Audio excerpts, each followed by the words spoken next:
Hello, everybody. Thank you for being here in another episode of According to Liz. My name is Liz. This is Jacob. And today we're going to talk about Jacob. Sure? Ready? Sure. Yeah. Okay. So buckle up and enjoy the ride. Welcome to According to Liz. Hi, my name is Liz, and I'll be your host. When I was his age, I was sitting there going to school, but at the same time, I was sitting there trying to get money. And I was sitting there trying to save my money and move my money so I could get a Hellcat. Yeah. At the time, wrong ambition, but it was the discipline of it that I created, and the responsibility and the certain disciplines I had learning as a kid, because I was so stuck on trying to get a Hellcat back when they came out, is I guess what you could say molded me to kind of be able to be where I'm at now with school. Whereas it's an accelerated program. It's taking 25 plus credits a quarter. This quarter I'm taking 27. Next quarter I'm gonna take 30 credits. These are actual credits. Yeah. It's not That's a lot of work. So it's a lot of work. But all of this is minuscule, I guess. Not minuscule, because it is very hard. It's still very hard. Very hard, Put in the work.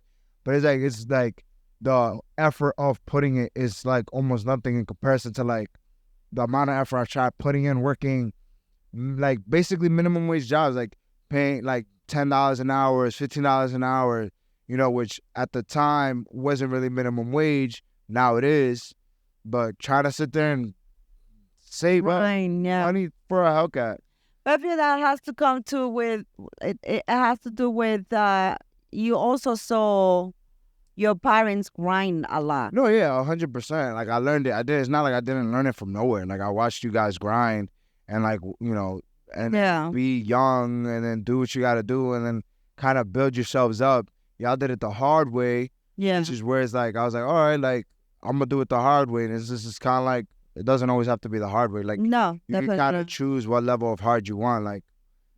Yeah. I've messed all that up, paid back thousands of dollars in school debt from messing up with school because I was so fixated on a car.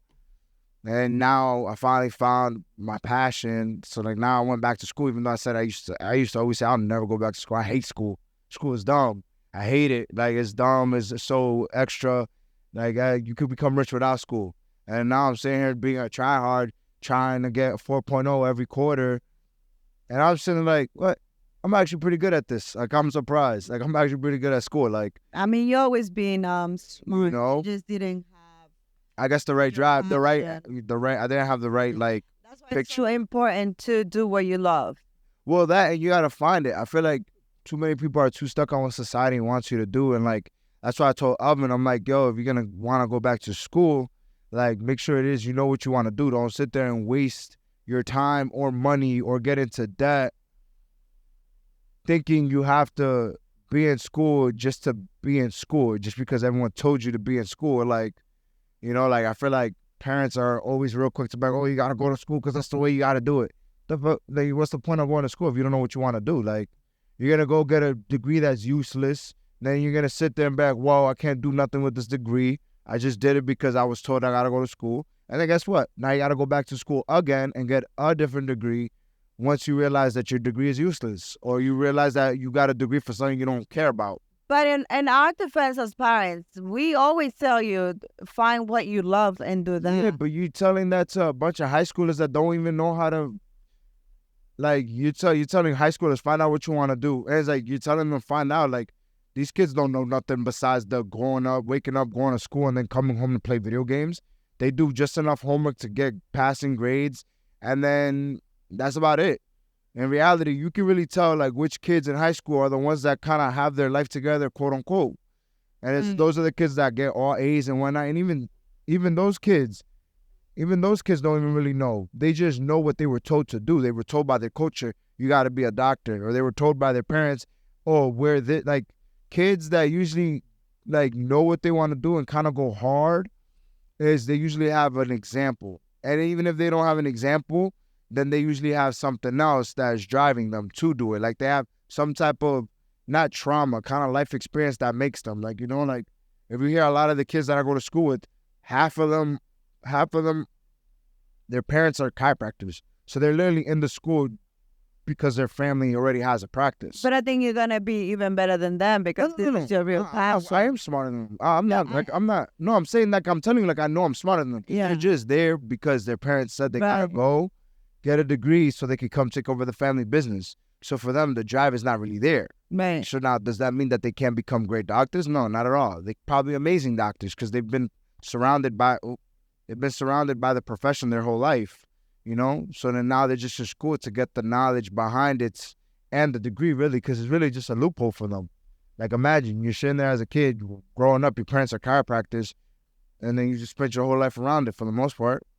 Like, it almost becomes second nature, and now you're just getting a degree, you're just jumping through a loophole, you know? I don't think even if they become great doctors, I don't think it's gonna be as fulfilling as it would be for you.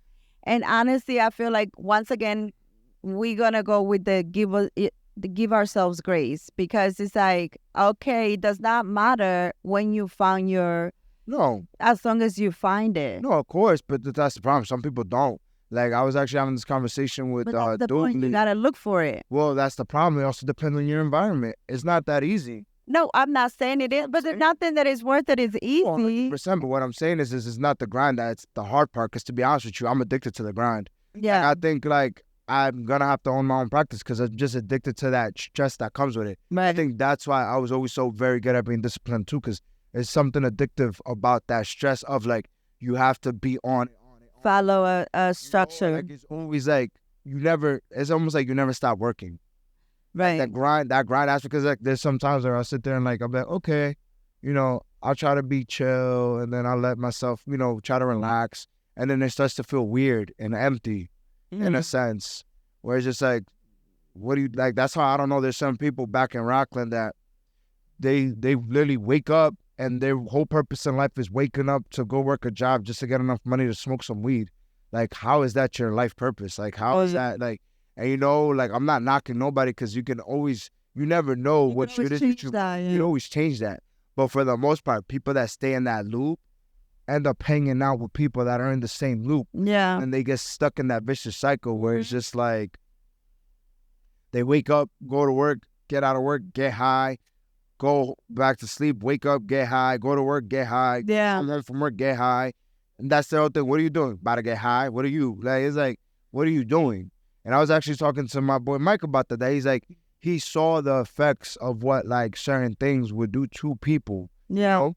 Where it's just like for him, he was never opposed smoking weed. You know, he's very like, weed is for everybody. Not everybody's for weed. Yeah. Like if you're sitting there having to buy a Happy Meal from McDonald's and make that food and stretch you the whole day because you have to pick between eating and smoking weed, then you have a problem. then you have a problem. Or you have nothing on your bank account, but you have the $40 for some weed. Yeah. Or like your tank is almost empty and you gotta sit there and ride with your friends because you don't have enough money for your gas. Or hit up people to like spark you up. Or exactly that. Hit out with people just to smoke their weed. That's another problem. Yeah. You know? But, you know, weed is, you know, it's not just weed. It's really any substance could be like that. But the point is the purpose.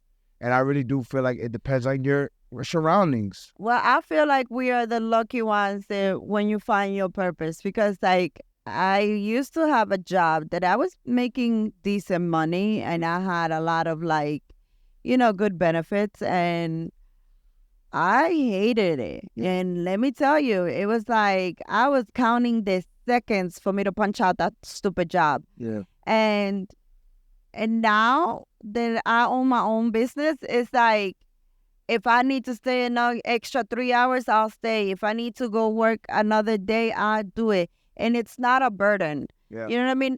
Do I want to? No, but it's not killing me because I'm doing what I love. Yeah. And for myself as well. It's like the problem is when you get stuck in jobs where you just know, you know you're going nowhere. And this is it. And your energy is getting drained and negative people are around you.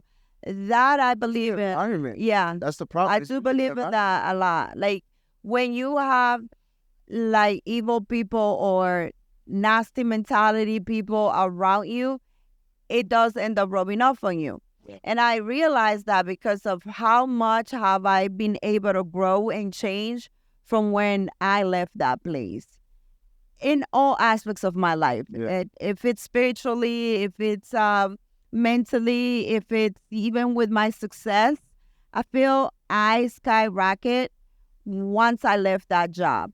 And what we don't understand is like energy is real, and all the nasty energies around you will hold you back. Yeah. And that's the thing that a lot of people don't understand. It's like even being in toxic relationships, any kind of toxic relationship, it will always hold you back because it's just the negativity of it is going to pull back. It's going to bring your energy down, and it's going to keep you down and not allow you to see things in a different perspective and get the best of any situation, because your energy, your focus is lower. It's a lower vibration. So that holds you back 100% all the time.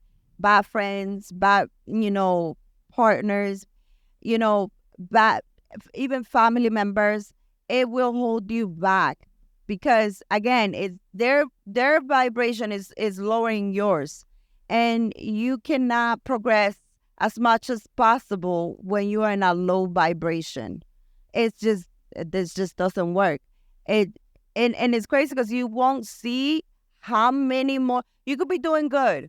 You won't see how much more blessings you will get if you was not in the vibration that those relationships are keeping you in. So that for me it's another thing too. I feel like once I was able to remove myself from that environment, like you said, like I became happier. And so now my train of thoughts are better. Like my train of thoughts are happier. And the name of the game is love and happiness. Truly, this is what it is. This is the ultimate true and happiness. That alone is wealth. And whatever material stuff that comes along, it's whatever comes, it's like a side effect of it. When you are in a loving, happy state of mind, then everything is start manifesting, everything just comes along. But I feel like the ultimate thing is to be genuinely happy and surrounded by love. Yeah. So yeah, definitely. To Liz.